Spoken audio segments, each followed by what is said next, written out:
مثلا عندنا بعض الكلمات مثل التي في آخرها ياءان وكتبت في المصحف الشريف بياء واحدة على عادة العرب في الكتابة في زمان النبوة، من أنهم لا يجمعون في الخط بين ألفين متجاورتين أو واوين أو ياءين، فبعض الكلمات المنتهية بياءين كتبت في المصحف الشريف بياء واحدة،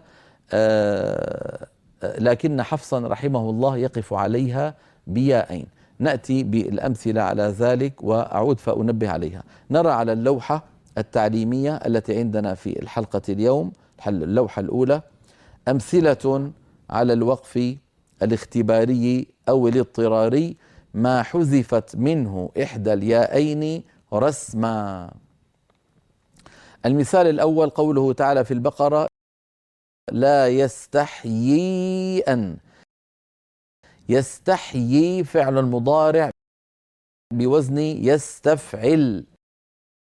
يستفعل، فالياء الأولى هي عين الكلمة والياء الثانية هي لام الكلمة، لكن كما أسلفت العرب لم تكن تجمع في الخط بين ياءين في زمن النبوة، فكتبوها بياء واحدة مع أن لفظها بياءين في الوصل.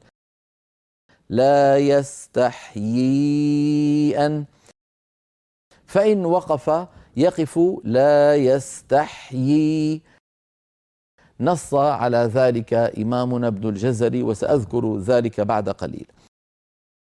الكلمة الثانية يحيي ويميت، أيضا كتبت بياء واحدة، فإن وقفنا على كلمة يحيي اضطرارا أو اختبارا نقف عليها يحيي بوزن يفعل.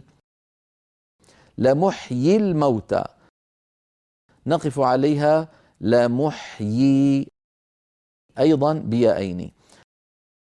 وفي سورة القيامة المثال الرابع عندنا: أليس ذلك بقادر على أن يحيي الموتى.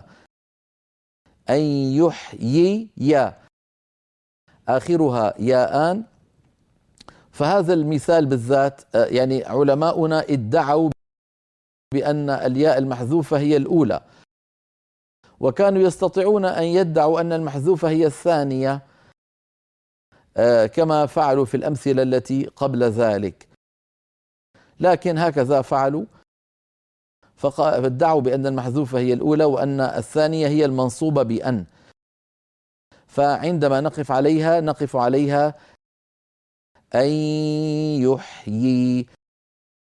لا فرق بين هذه الياءات كلها، وكل ما ترونه من الياء المقلوبة الصغيرة هي من وضع علمائنا ليبينوا للقارئ أن هذه الكلمة فيها ياءان حتى لا يخطئ وينطقها بياء واحدة، سواء في الوقف أو سواء في الوصل أو في الوقف. هذا ما أحببت أن أذكره بالنسبة لهذه الأمثلة، ولكن يعني أنبه على أمر يتعلق بهذه الكلمات: لا يستحيي أن يحيي ويميت، لمحيي الموتى، أليس ذلك بقادر على أن يحيي الموتى. هذه الكلمات ذكرها أحد الأئمة المتأخرين الذين عاصرناهم، وهو فضيلة الشيخ عبد الفتاح السيد عجمي المرصفي رحمه الله تعالى وأسكنه فسيح جناته، دفين البقيع رحمه الله، وصاحب كتاب هداية القاري إلى تجويد كلام الباري. ذكر رحمه الله في هذا الكتاب أن هذه الكلمات، يقول: بحثت فلم أجد من نص كيف يوقف عليها، أيوقف عليها بياء أم يوقف عليها بياءين. هكذا قال الشيخ المرصفي.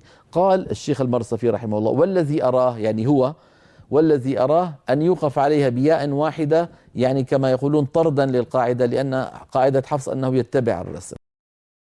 هكذا قال الشيخ المرصفي، واتبعه بعض من ألف بعده في التجويد، فأخذوا منه رحمه الله وذكروا في كتبهم، وهم من إخواننا المعاصرين، ذكروا مثل ما ذكر الشيخ المرصفي تبعا له، ولكننا وجدنا من نص على ذلك أنه يوقف عليها بياءين والذي نص على ذلك ليس إنسانا عاديا، بل هو شيخ هذا العلم، شيخ القراءة والتجويد محمد بن الجزري رحمه الله، نص على ذلك في كتابه العظيم النشر في القراءات العشر في آخر باب الوقف على مرسوم الخط في التنبيه الخامس. التنبيه الخامس في آخر الباب نص على ذلك، وأنه يوقف عليها بيائين. فقال لا تفهم أن فلانا وفلانا، لما نقول أن فلانا وفلانا من القراء يقفون متبعين للرسم، لا تفهم هذا الكلام على إطلاقه، هذا الكلام فيما يغلب على قراءتهم. أما هناك كلمات الكل خالف فيها رسم المصحف، من ذلك مثلا كلمة ماء كل القراء يقفون عليها ماء، مع أنه ليس في الخط ألف ثانية، وهذا بإجماع، يعني هذا بإجماع يوقف عليها هكذا. فقال رحمه الله لا تفهم هذا الكلام على إطلاقه، وأتى بأمثلة من جملتها بعض هذه الأمثلة التي بين أيدينا، فنص بأنها بيائين، فلينتبه إلى ذلك.